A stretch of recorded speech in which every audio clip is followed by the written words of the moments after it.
بسم اللہ الرحمن الرحیم۔ سب جانتے ہوئے بھی گلے سے لگا لیا، جسے گناہگار کو اپنا بنا لیا۔ سب جانتے ہوئے بھی گلے سے لگا لیا۔ اللہ نے عروج و زوال کے جتنے قصے ہمیں سنائے ہیں، جو بڑی بڑی قومیں تباہ ہوئیں، وہ غربت کی وجہ سے نہیں ہوئی، ٹیکنالوجی کی کمی کی وجہ سے نہیں ہوئی، اپنی اخلاقی پستی کی وجہ سے تباہ ہوئی۔ الم تر کیف فعل ربک بعاد ارم ذات العماد التي لم يخلق مثلها في البلاد، یہ ایک قوم۔ وثمود الذین جابوا الصخر بالواد، یہ ایک دوسری قوم۔ وفرعون ذی الاوتاد، ایک تیسری قوم۔ اللہ تعالیٰ کہہ رہے ذرا دھیان سے میری بات بھی سنو اور غور بھی کرو کہ تمہارے رب نے قوم عاد کے ساتھ کیا کیا، جن جیسا تیرے اللہ نے بنایا ہی نہیں تھا۔ وہ دنیا میں اتنا طاقتور انسان اللہ نے نہیں پیدا کیا، جن کی اوسط، ہماری اوسط عمر 40 ہے، ان کی اوسط عمر تھی 300 سال، 300 سال، 600-500 سال وہ زندہ رہتے تھے، بوڑھے نہیں ہوتے تھے، بیمار نہیں ہوتے تھے، بال نہیں سفید ہوتے، یوں درخت کو پکڑ کے اکھاڑ دیتے تھے، ہاتھ سے پکڑ کے اکھاڑ دیتے تھے۔ اتنی طاقت اللہ تعالیٰ نے ان کو عطا فرمائی۔ اللہ تعالیٰ فرماتے ہیں یہ کیوں ہلاک ہو گئے؟ سخر علیہم 7 لیال وثمانیۃ ایام حسوما فترى القوم فيها سرعا كأنهم أعجاز نخل خاوية فهل ترى لهم من باقية۔ ایک اور آیت میں نے ساتھ شامل کی کہ اللہ تعالیٰ فرماتے ہیں وہ نافرمان ہوئے، ان میں طاقت کی کمی نہیں تھی، نافرمان ہوئے، سرکش ہوئے، آوارہ ہو گئے، اللہ کو بھی للکارا اور انسانی اخلاق کا دامن بھی تار تار کیا۔ تو اللہ نے کہا میں نے ان پر ایک ہوا چھوڑی، وہ کہتے تھے من اشد منا قوة، کوئی ہم سے طاقتور ہے تو اس سے ہمیں ڈراؤ۔ ان کے نبی تھے ہود علیہ السلام، وہ کہتے کوئی ہم سے طاقتور ہے تو ڈراؤ، ہمیں کس سے ڈراتے؟ من اشد منا قوة، کوئی ہے ہم سے زیادہ طاقتور؟ تو اللہ نے جواب دیا اولم يروا ان الذي خلقهم هو اشد منهم قوة وكانوا بآياتنا يجحدون۔ میرے نبی ہود ابھی نے بتائیں کہ جس اللہ نے تمہیں نطفے سے اتنا بڑا انسان بنایا ہے نا، وہ تم سے زیادہ طاقتور ہے۔ اللہ تو نظر نہیں آ رہا، لہٰذا وہ کہتے ہو ہے ہی کوئی نہیں، ساڑھے جائے ہے ہی کوئی نہیں، کوئی دکھاؤ۔ جب وہ اکڑتے ہی گئے تو اللہ نے ایک ہوا چھوڑ دی۔ 7 لیال وثمانیۃ ایام، 7 راتیں اور 8 دن، اور اس کائنات کی سب سے طاقتور مخلوق ہوا ہے، سب سے طاقتور۔ جب اللہ تعالیٰ نے زمین پیدا کی تو یہ امبیلنس تھی، تو اللہ تعالیٰ نے پہاڑ گاڑے تو بیلنس ہو گئی۔ فرشتوں نے کہا یا اللہ پہاڑ سے کوئی طاقتور مخلوق ہے؟ تو اللہ نے کہا لوہا، کاٹ دیتے۔ تو فرشتوں نے پوچھا یا اللہ لوہے سے طاقتور کوئی مخلوق ہے؟ تو اللہ نے فرمایا آگ ہے جو اسے پگھلا دیتی۔ تو فرشتوں نے پوچھا یا اللہ آگ سے طاقتور کوئی مخلوق ہے؟ تو اللہ نے فرمایا پانی جو اسے بجھا دیتا ہے۔ فرشتوں نے پوچھا یا اللہ پانی سے طاقتور کوئی مخلوق ہے؟ تو اللہ نے فرمایا ہوا ہے جو اسے بخارات بنا کے اڑا دیتی۔ تو ہوا اس کائنات کی اللہ نے سب سے طاقتور مخلوق بتائی ہے۔ اب عجب بات بتاؤں، فرشتوں نے پوچھا یا اللہ ہوا سے بھی طاقتور کوئی چیز ہے؟ آپ حیران ہو گئے سن اپنے نبی کی بات۔ تو یا اللہ ہوا سے بھی طاقتور کوئی مخلوق ہے؟ اس کائنات میں ہوا سب سے طاقتور چیز۔ اللہ نے کہا میرے بندے کا میرے نام پہ ایسے خرچ کرنا کہ کسی کو پتہ نہ چلے کہ اس نے خرچ کیا، ایسے دے کہ کسی کو پتہ ہی نہ چلے۔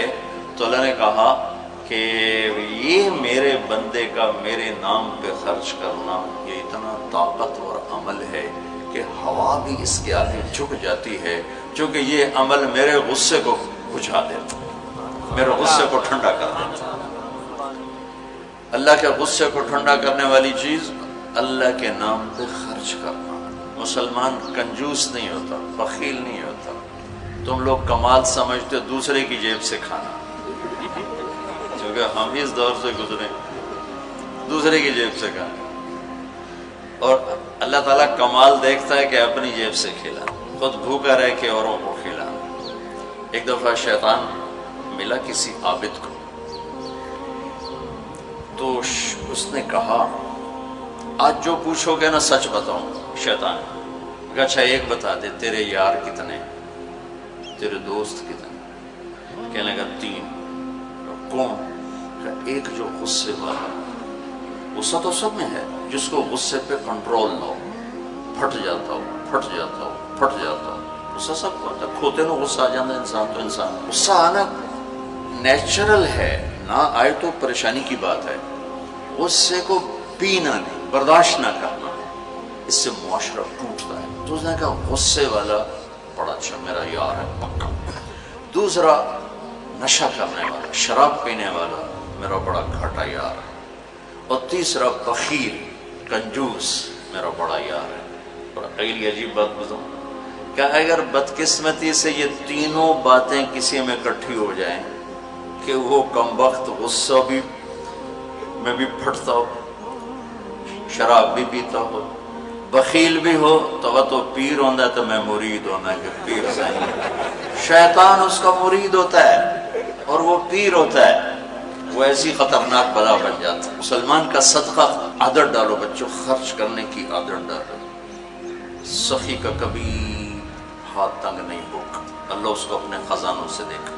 لیکن آج کل ماں باپ سکھاتے ہیں گنجائش کرو گنجائش کرو، جمع کرو، کجیاں میں پیسے ڈالو، اور تم اللہ کے نام پہ لگانا سیکھو، اللہ تمہیں وہاں سے دے گا جہاں سے وہم و گمان بھی نہیں۔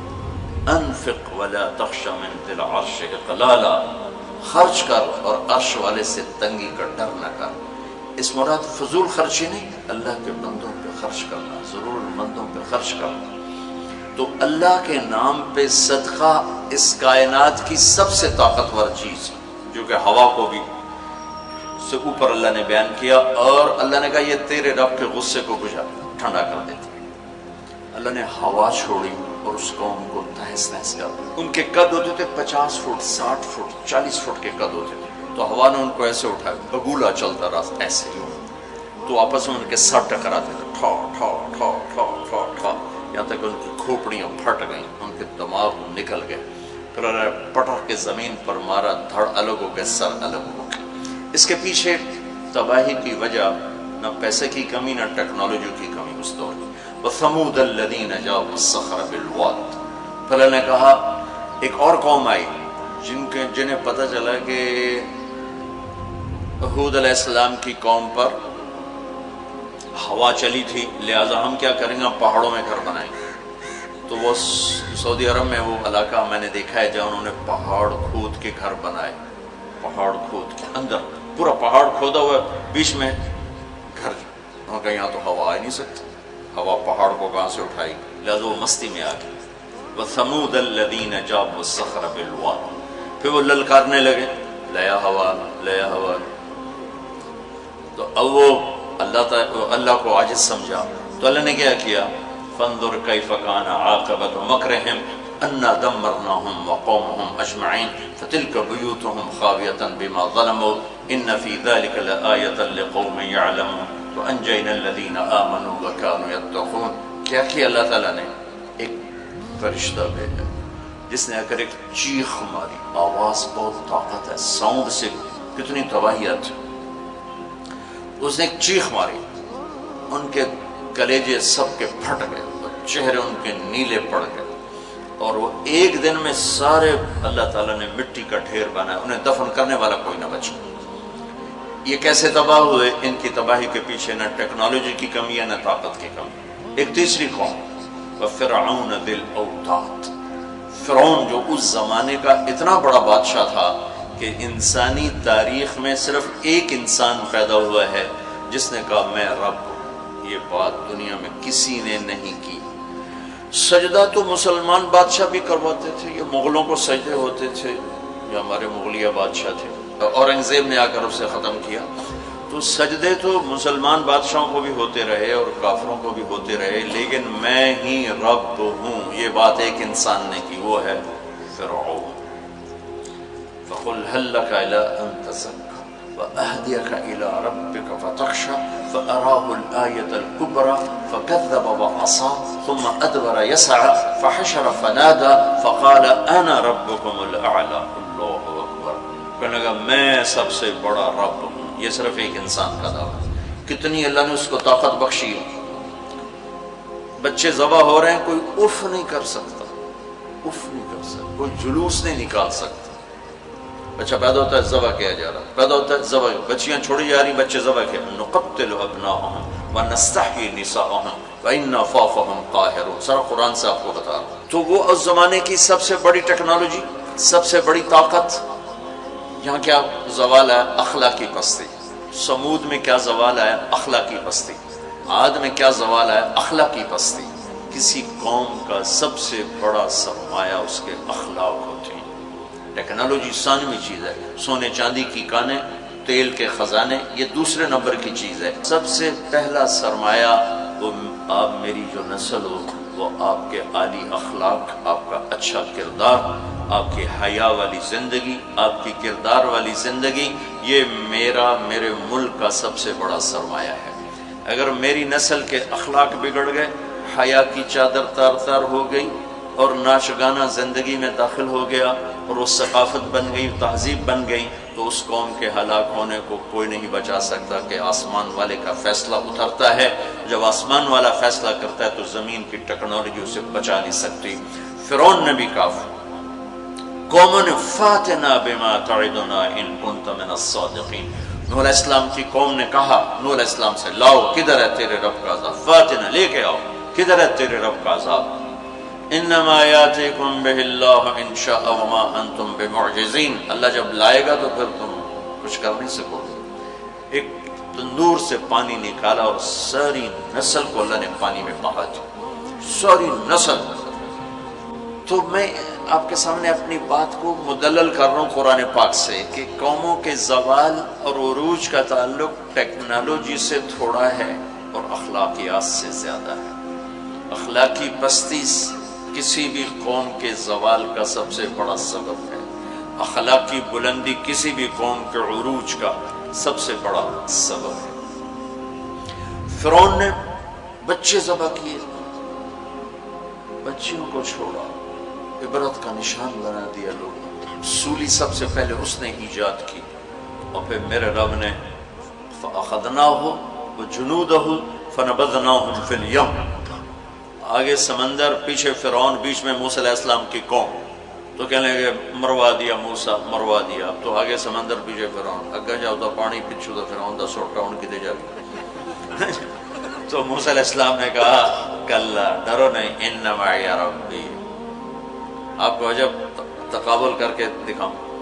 موسیٰ علیہ السلام 40 سال رہے اپنے قوم کے ساتھ, 2 نبی, ایک موسیٰ ایک ہارون, اور اپنا سب کچھ قربان کیا.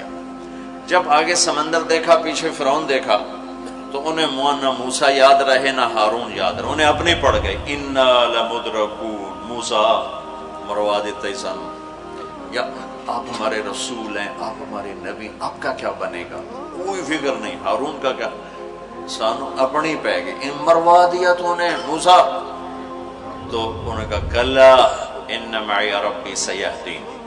ہرگز نہیں, میرا اللہ میرے ساتھ ہے, مجھے راستہ دکھائے گا.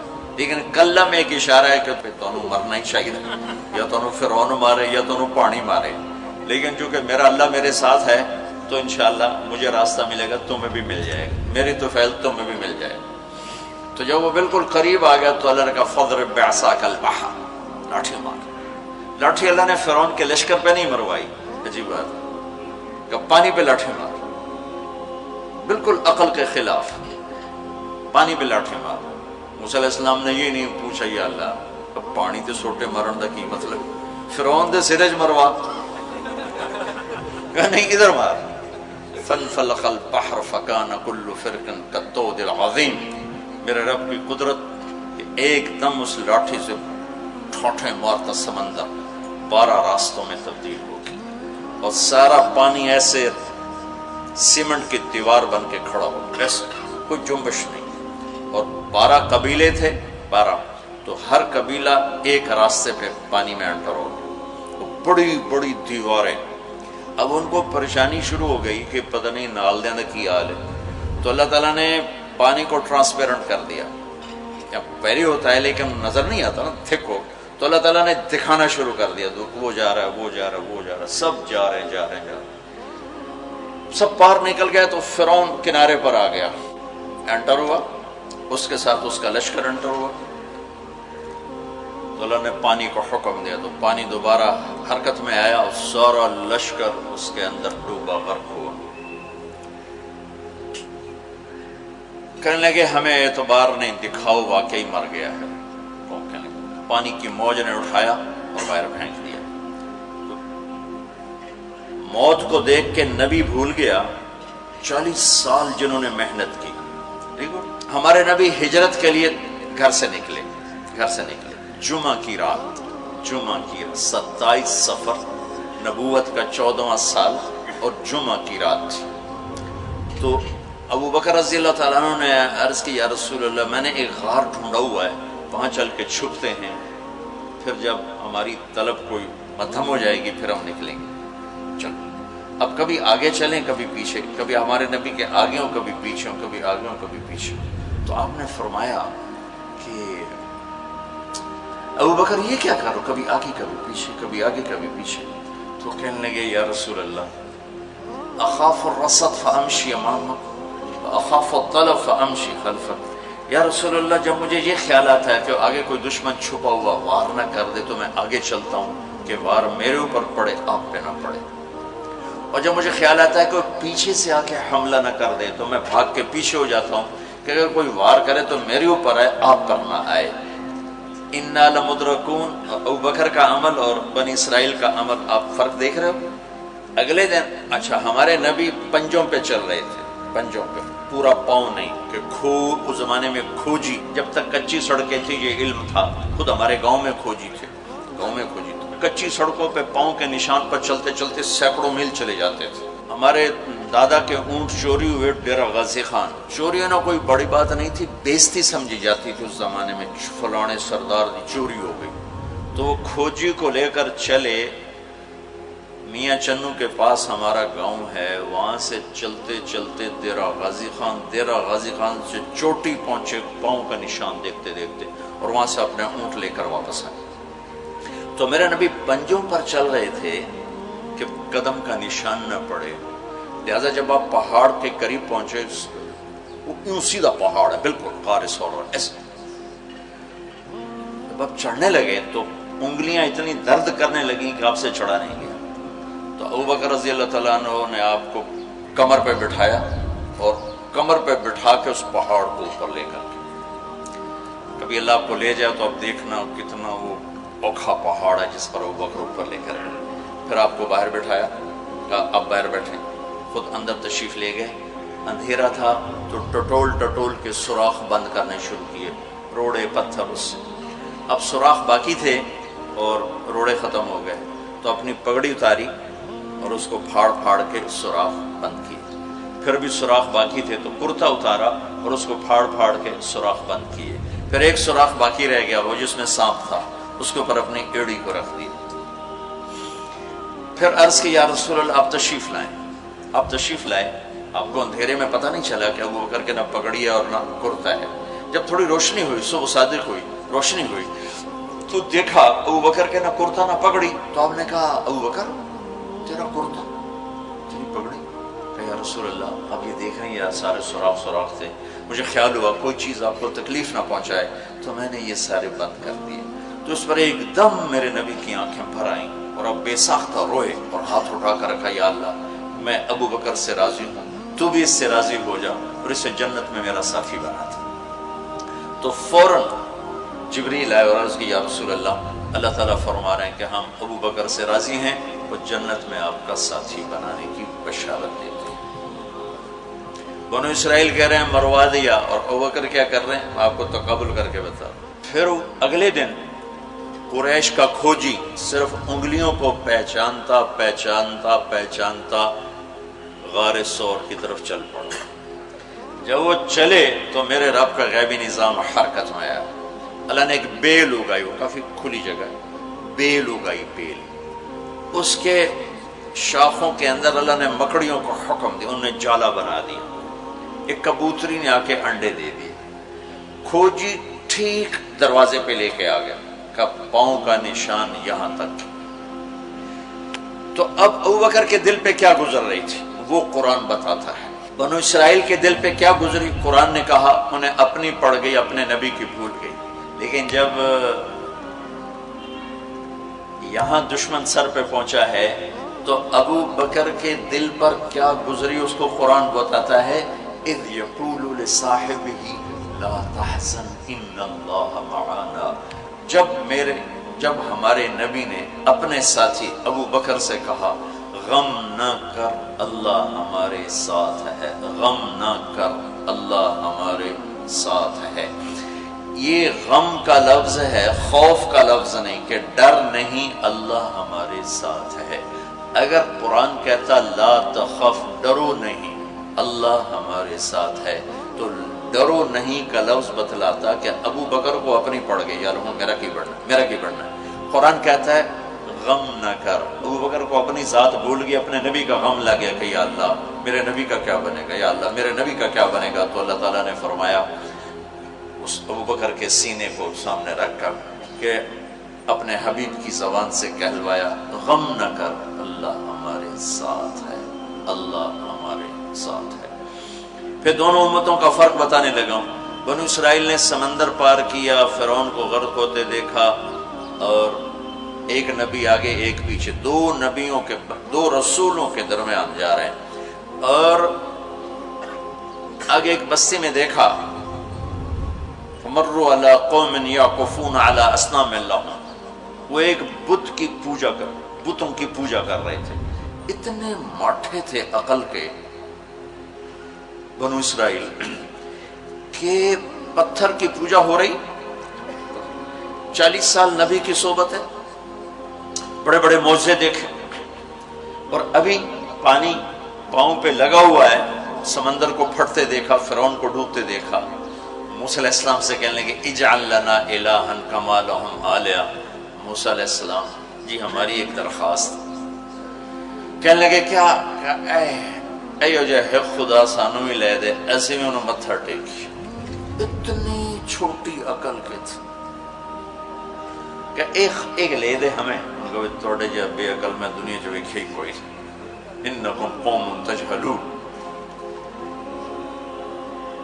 ہمارے نبی دنیا سے تشریف لے گئے، فوت ہوئے 12 ربیع الاول 7 جون 633 عیسوی 11 ہجری، پیر کا یہ تقریباً یہی ٹائم ہے، اس سے تھوڑا سا آگے، زور سے پہلے۔ اب دنیا سے تشریف لے گئے، انتقال فرما گئے۔ صحابہ پہ عجیب و غریب کیفیت طاری ہوگی۔ عمر رضی اللہ عنہ نے تلوار نکال لی، جو کہے گا اللہ کا نبی فوت ہو گیا قتل کر دوں گا، وہ فوت نہیں ہوئے، اللہ کے پاس گئے، واپس آئیں گے۔ ابوبکر صدیق کو پتہ چلا، وہ عوالی ایک محلہ ہے، وہاں گئے ہوئے تھے اپنی بیگم کے پاس، وہاں سے دوڑتے ہوئے آئے، گھوڑے سے چھلانگ لگائی، گھر میں داخل ہوئے، اپنی بیٹی کے حضرت عائشہ کے گھر میں آپ کا انتقال ہوا، آپ کے چہرے سے کپڑا ہٹایا، ماتھا چوما، آنسو گرے، اور کہا طبت حیا و میتا، میرے محبوب آپ دونوں حالتوں میں پاک پاکیزہ خوشبودار ہیں، دنیا سے جانے کے بعد بھی اور دنیا میں رہتے ہوئے بھی۔ پھر تشریف لائے تو عمر کی آواز گرجدار، کوئی نہ کہے میرے نبی فوت ہو گئے۔ ممبر پر آ کر کھڑے ہوئے کہا عمر بیٹھ جاؤ، عمر کہنے لگے میں نہیں بیٹھتا، تو کہنے لگے ایھا الناس من کان یعبد محمدا فإن محمدا قد مات، جو لوگ محمد کی پوجا کرتے تھے تو سنو آج ان کو اللہ نے اٹھا لیا ہے۔ ومن کان یعبد اللہ فإن اللہ حی لا یموت، اور جو اللہ کی پوجا کرنے والے ہیں وہ سن لیں کہ اللہ موت سے پاک، زندہ، قائم دائم، حی قیوم موجود ہے۔ تو پھر آپ نے یہ آیت پڑھی انک میت و انہم میتون، میرے حبیب آپ نے بھی موت کا ذائقہ چکھنا ہے، وہ سب نے موت کا پیالہ پینا ہے۔ اور یہ آیت پڑھی وما محمد الا رسول قد خلت من قبلہ الرسل افإن مات او قتل انقلبتم علی اعقابکم، میرے نبی بھی تو رسول ہیں جیسے اور رسول ہیں، ان کو بھی تو موت نے آنا ہے، تو تم میرا راستہ چھوڑ دو گے، میرا دین چھوڑ دو گے۔ تو عمر رضی اللہ تعالیٰ عنہ فرماتے ہیں میری ٹانگوں سے جان نکل گئی چونکہ مجھے پتہ چل گیا کہ آپ فوت ہو گئے ہیں تو میں یوں نیچے گرا، سیدھا ایسے اسٹریٹ نیچے گرا کہ مجھے یوں لگا جیسے یہ قرآن آج اترا ہے، جیسے یہ قرآن آج اترا ہے۔ تو ابوبکر صدیق رضی اللہ تعالیٰ عنہ صحابہ کا ایمان اور بنو اسرائیل کا ایمان اب تقابل، دو نبیوں کی موجودگی میں اتنے بڑے معجزے دیکھ کر ایک پتھر کا بت دے ہم بھی اس کو سجدہ کریں، اور یہاں میرے نبی دنیا سے جا چکے ہیں اور ابوبکر صدیق اعلان کرتے ہیں کہ اللہ زندہ ہے، موت سے پاک ہے، اور میرے نبی کو اللہ نے بلا لیا جیسے ہر نبی کو بلایا، میرے نبی کو بھی بلا لیا ہے۔ پہلی امتوں کو 2 نمازیں، ہمیں 5۔ پہلی امتوں کی مسجد کوئی نہیں، ہماری مسجد۔ پہلی امتوں کی اذان کوئی نہیں، ہمیں اذان دی، اور اذان اتنا بڑا عمل بنا دیا میرے نبی نے کہ آپ نے فرمایا کہ اذان دینے والا قیامت کے دن سب سے اونچے مقام پر کھڑا ہوگا۔ حضرت علی فرمایا کرتے تھے کاش میں اللہ کے نبی سے حسن حسین کے لیے مسجد نبوی کی اذان مانگ لیتا، یہ حضرت علی فرمایا کرتے تھے۔ اور جنگ قادسیہ میں مؤذن زخمی ہو گیا تو اذان دینے کے شوق میں سردار آپس میں الجھ گئے، کہتا میں دوں گا، کہتا میں دوں گا، پھر قرہ اندازی ہوئی جس کا نام نکلا اس نے اذان دی۔ حضرت عمر فرمایا کرتے تھے اگر میں امیر المومنین نہ ہوتا، اگر میں خلیفہ وقت نہ ہوتا تو میں مسجد نبوی کا مؤذن بننا پسند کرتا۔